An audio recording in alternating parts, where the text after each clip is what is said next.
So I've had a surprising number of people wanting to move plants that have been in the yard for 1, 2, 3, 5, 10 years. Natives, can I move them? How do I move this? Is it the time? Can I do it? I thought I'd just cover that real quick for you. So you can move plants easily in the yard if it's been within the last 2, maybe 3 years. After that, they start to get a really large root structure where you're really severing some roots. But before that, they're still young. And so the root hairs are still fine. They got these real fine root hairs. They're white. They break easily. You can sever them or root prune them very easily. So you could get underneath that, lift it, and move it to another part of the yard. Pretty easily. Let me give you some insider tips though. The biggest mistake I find folks make is they dig the plant up first, they take it to the new hole, and then they process and dig the new hole. The plant is now being exposed to sun, it gets sunburned, the leaves, more damage is done. You should really do it in the reverse. You should have the new hole where you want it to go. You should have that dug first. Get everything prepped. Have the mulch added to the native soil. Dig out some of those rocks, the chunky stuff that's not good for the new planting. Have your root and grow ready. Have the fertilizers ready. Have everything ready to go. So when you lift up this new plant, you put it in your wheelbarrow or your piece of plastic, your tarp, however you're going to move that thing over to its new site so that it's exposed to the air and sun as short a time as possible. Critical, especially as we dry. So it's going to get dry already. We haven't seen rain or any kind of moisture for like 2-3 weeks. And so it's been cloudy, but it has been dry. And it's only going to get drier until the monsoons come.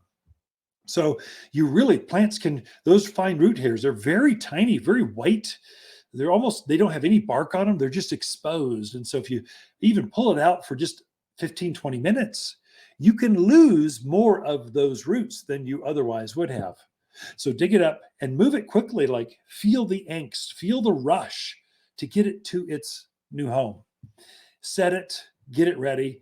Now, when you're moving a plant, this probably goes for just if you're buying a new maple tree or a new aspen here at the garden center, you've got a root ball that's defined. It's probably the same technique as it is for something that you're moving or a native.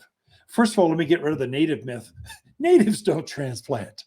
I mean, you're going to lose them 9 out of 10 times, if not more. So they put on this great big taproot that goes down about 18 inches, and then it hooks a right, and then it just runs along the ground. And so I call it the big hockey stick. So very large junipers, big established plants, a taproot, and runs off. And so you can never get enough of the roots underneath that to make it successful. So even with a big backhoe or something, you'll see them move them.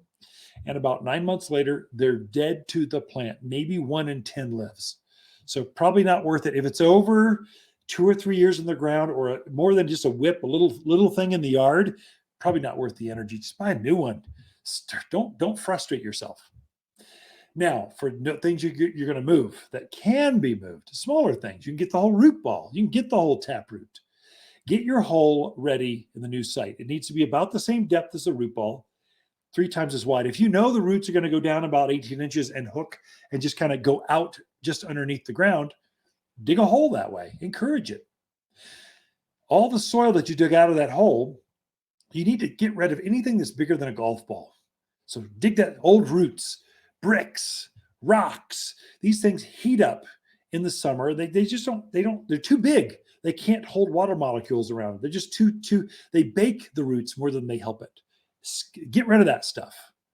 Now, the roots are going to want to get through the soil, and they're going to need some help. You need to change the structure of the soil, and you do that by adding compost or premium mulch.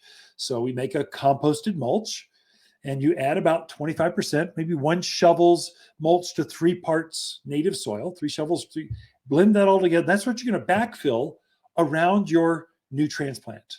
Pack it down so there's no air pockets, nowhere in, just pack it down. The bigger the man, the better. Just pack it in there.